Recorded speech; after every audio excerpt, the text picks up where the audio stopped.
Hello, this is Mr. Cox with Supercharged Science and Animal Videos. I want to talk to you today about labware. Most of this is glass labware. There's a lot of other types of labware. We're talking mostly about glass. Sometimes it's also exchanged for plastic. Sometimes plastic's a good idea for younger students to use because it's less likely to be broken. Yes, you can break it if you abuse it badly, but it's less likely to be accidentally broken. This is a mortar and a pestle. I've not seen these available in plastic. You kind of need, I'm not saying they aren't, but I've not seen them. With this, you take solid chemicals that you need to turn into a powder, and you put them in the mortar and pestle apparatus, and you gently crush it.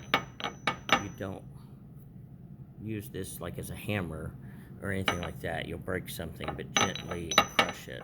Then notice there's a pouring area here that you can pour the dry powder out. This is also used in the old school pharmacies, and there's still a few of them around that use them to compound medications. This is a petri dish. Notice this has two halves.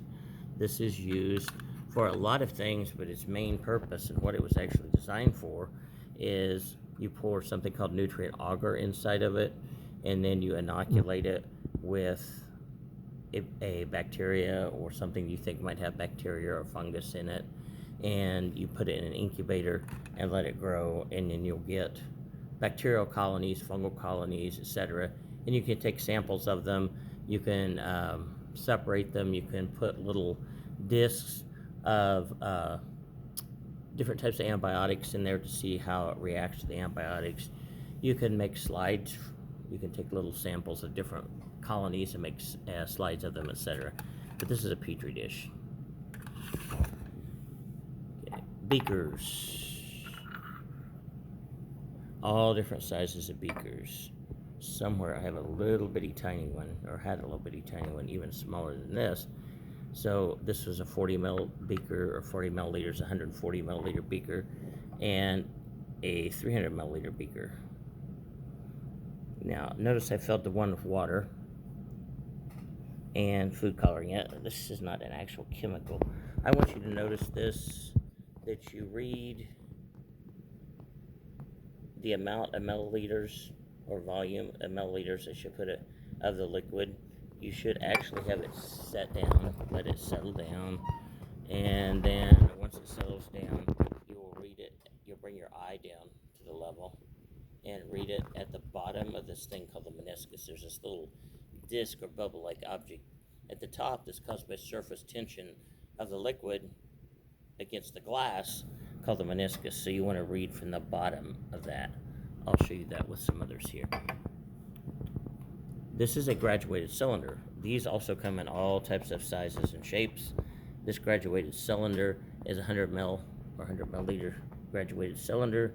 Now looking at the bottom of the meniscus here, you don't read from the top, you don't read from the middle, you read from the bottom.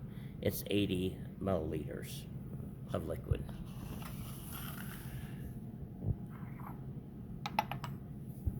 Remember that term, meniscus.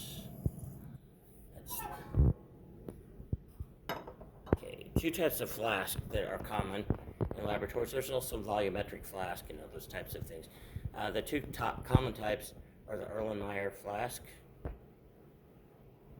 It's almost like it was started to be a cone shape, but instead of going into full cone, it opens up with the top so you can pour liquids in and out of it.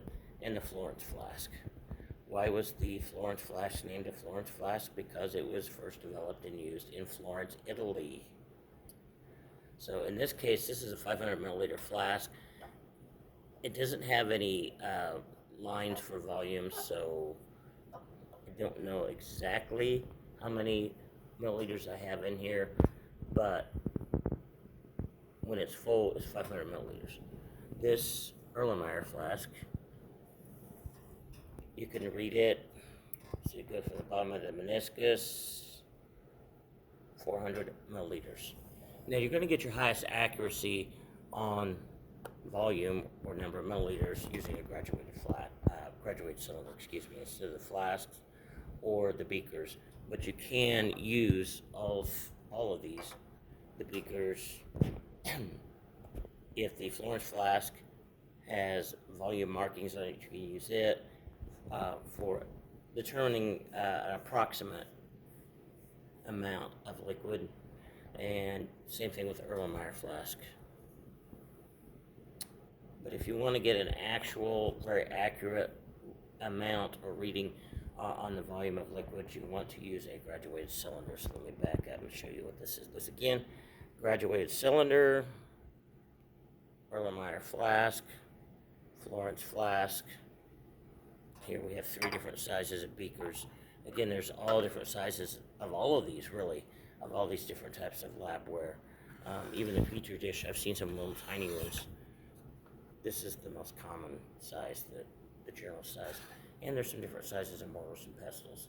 So, Mr. Cox, Supercharged Science, and Animal Videos, I'll catch you in another video.